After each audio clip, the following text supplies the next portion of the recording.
Okay, so it's very fascinating to see the parallel between the state of Amanda Bynes and the reflection pool, the state of the reflection pool, and the process, the alchemical process of cleaning the pool, which requires hydrogen peroxide, or at least that's what they're using to clean it up, right? To bring clarity back to the pool.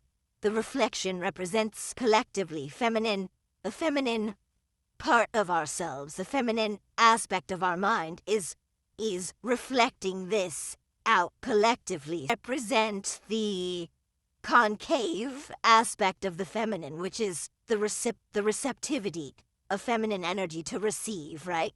As they are the receptacle of the life force, the spirit, right? Which is the mind, which is the material of the mind. That is thought. These are ideas or concepts that are then seeded in the feminine to create something, to make it, to formulate it, or to make it into form. Alright, so equal but opposite, right?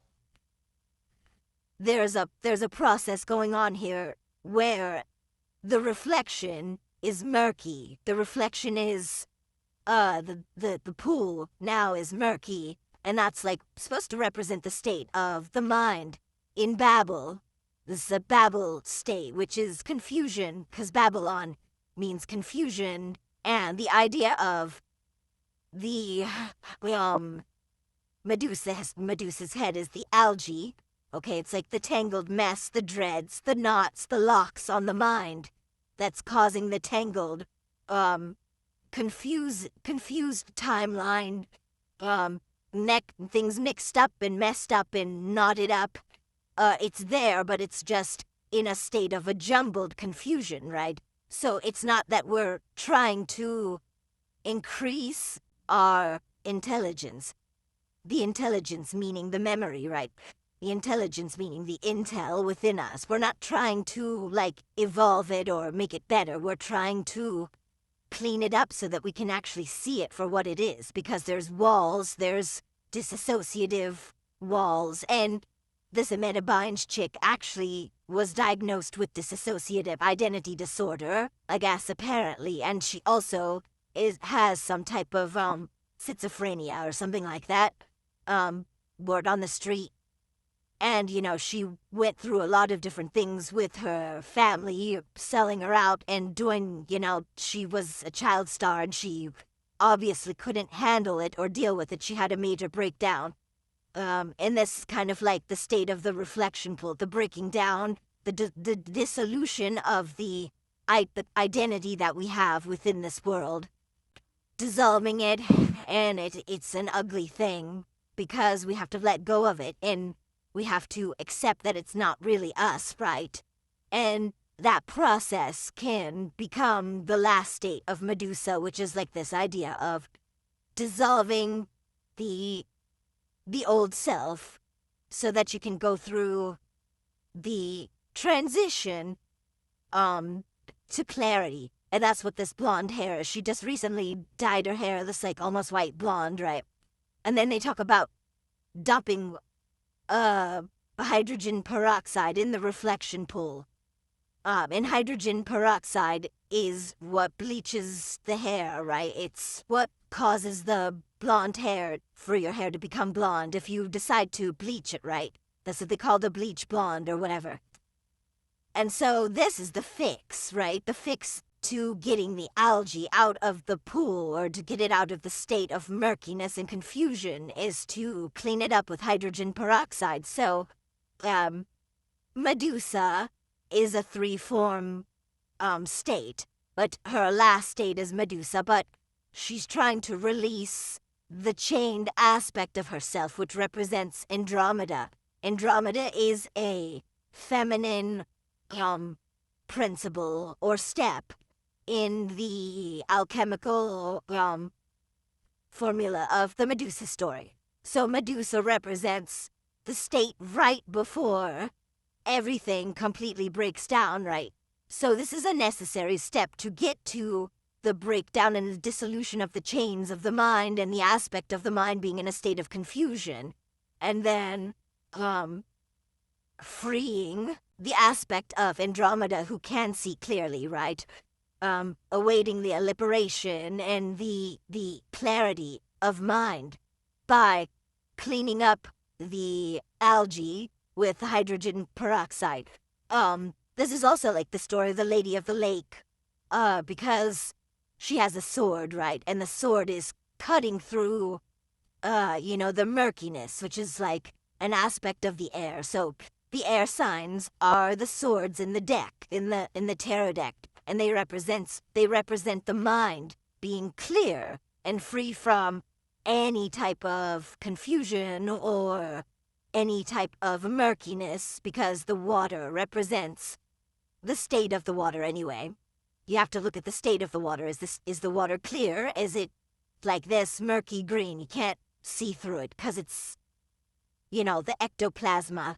It's kind of reminding me also of the Ghostbusters movie, because the one with the women Ghostbusters, at the end they're fighting the ghosts, which are this green ectoplasma, right? It reminds me of the algae or whatever.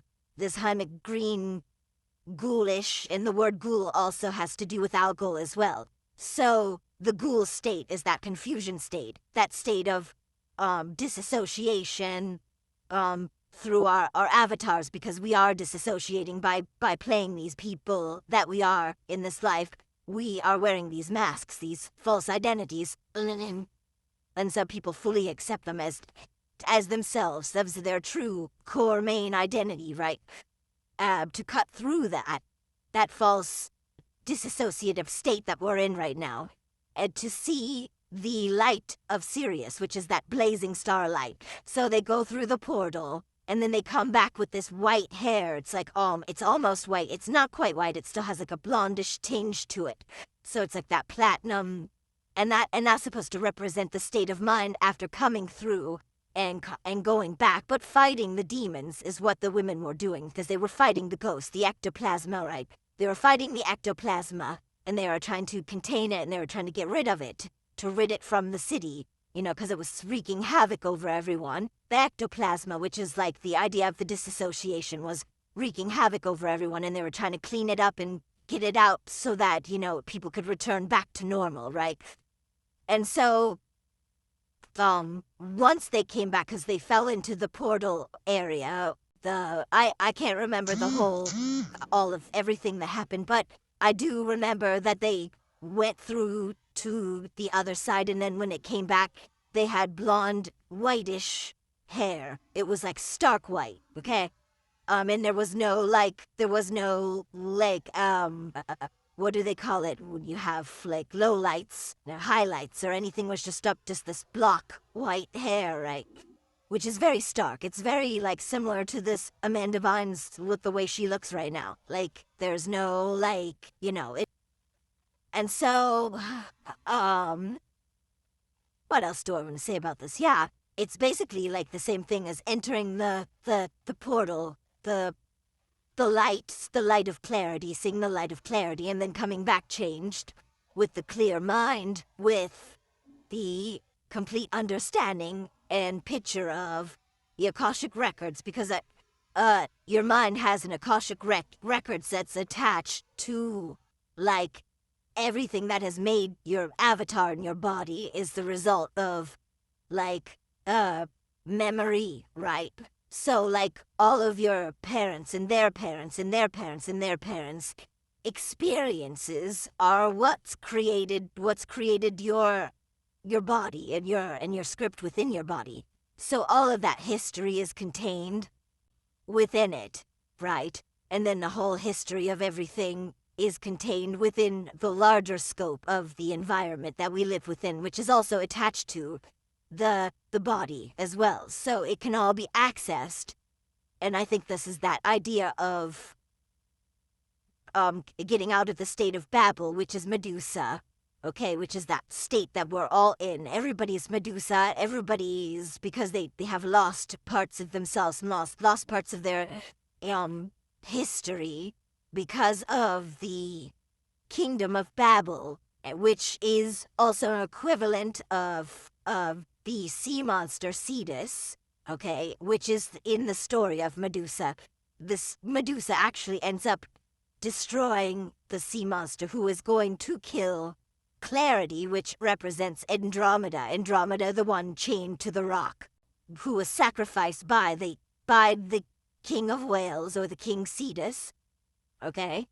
I make the equivalent of the King of Wales being like a archetype of maintaining the age of Pisces, or tried to hang on to the age of Pisces, which is the age of the occult, or keeping everything hidden, right? Keeping your identities, your history, everything hidden and shrouded in mystery and murkiness, and like keeping the water like in a state of algae, right? And keeping everybody in a state of lack of understanding. So like being in the belly of the Piscean age. Okay, you have the two fish, and they represent the feminine and masculine state of the mind being swallowed up by the darkness or the occult aspect of the feminine principles. Okay, when the feminine principles are very much not making any links with masculinity at all. There's no mixture there. It's just straight darkness, you know, which is what the feminine energy represents in its most extreme. Like, just a state of literally not knowing where you are, who you are, what you are, how you got here, and all that stuff. And then the reflection of that being the way the society is right now is the result of why everybody is the way they are, right, in the storyline, because they don't have a connection to their to the true history, okay, of their self. Trump is like the archetype of Neptune right now when it comes to reflection pool. Neptune, the reflection pool, is like the trope or the archetype of Medusa, and Trump is Neptune who raped Medusa, right? Medusa, before she was raped, was a different person. After she became Medusa, okay? And then all the blame was put on her as to why she became a monster, right? But Neptune represents why she became a monster is because of the idea of adding confusion and murkiness and all of the archetypes of what Neptune represents. Neptune represents the dissolution, the dissolving of the core self into like a collective soup, right? And so this is why it represents what the waters of the collective. Neptune represents Pisces, and Pisces represents like the idea of the state of confusion, okay, and state of illusions. Hollywood is a very directly connected archetype between Neptune, which is like mystifying things, making things misty, making things confused. The idea of pretend is also a Neptune principle, pretending for like things being like seen as mystical, magical, because that's what Hollywood does. It creates this illusion, right? Because that's what acting is. Acting is an illusion, and you're putting on a mask and you're pretending and all of these other things. It's all associated with Neptune, okay? There's an influence with Leo there too, with the sign Leo, but in the sun, but the sun is being covered by the principles of the water. So there's like this Neptune, the Leo principle, because Leo is about drama and the play and acting. But you understand that you are acting, right? You know, Neptune is like completely submersing yourself into the idea of the characters to the point where you lost your identity, and now you don't even realize that you are playing a role. You just believe that you are that role, right? So you've lost your identity, right? So this is that idea.